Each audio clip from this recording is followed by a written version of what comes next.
This plant looks like a spiky, unwelcoming dandelion, but it is actually a very nutritious vegetable. The whole plant is edible from buds to roots, although there are going to be some parts that are going to be tastier than others. Specifically, you want to look for the young, tender leaves and the young, unopened buds. This vegetable contains vitamin C, vitamin E, calcium, iron, zinc, manganese, antioxidants, and polyphenols, all of which do amazing things for the body. Unlike many of our really nutritious greens, this one is low in oxalic acid, lower than spinach in oxalic acid, which is an anti-nutrient that can be really problematic for people who tend to get or who have kidney stones. The prickly leaf margins can be trimmed up with scissors, but I find if you get the leaves young enough, you can eat them just as is.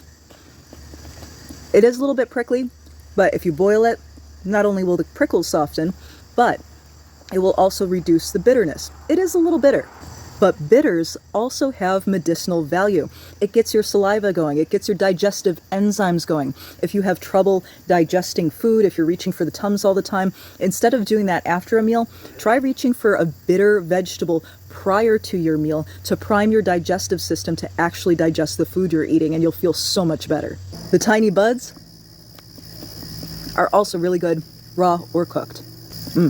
I think that might be my favorite part. Like dandelions, this plant forms a basal rosette of deeply lobed leaves.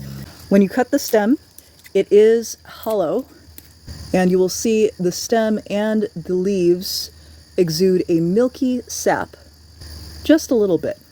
The flowers on this one are already past or closed, but they do have a flower like a dandelion, a yellow puffy flower like a dandelion, and they then get those puffy seeds that get carried by the wind, just like dandelions. Have you guessed what plant this is yet? Sonchus asper, or spiny sow thistle. It is native to parts of Europe, Africa, and Asia, and was an introduced species in the United States. In the US, there are some areas where it's considered invasive. Farmers aren't a big fan. These can reduce crop yields by getting up in fields. But there's a lot of areas where it is considered a naturalized plant. It thrives in disturbed soils, open, sunny areas. It is one of those first responder plants that helps restore the soil by breaking up compacted soil and providing ground cover. So it can be a beneficial plant, but it is a non-native, naturalized to some areas species. And to that end, you can harvest as much as you want of this plant. Take it or leave it. It's not going to hurt anything, but I will definitely be taking it because this is so delicious, nutritious, and healthy for you. Do you want to discover what kind of healthy vegetables are growing wild and free outside of your door? I wrote you a book for that. It is called Eco-Punk Foraging, How to Use Wild Plants for Food, Medicine, and Crafts by Melanie Weird. It is available on Amazon.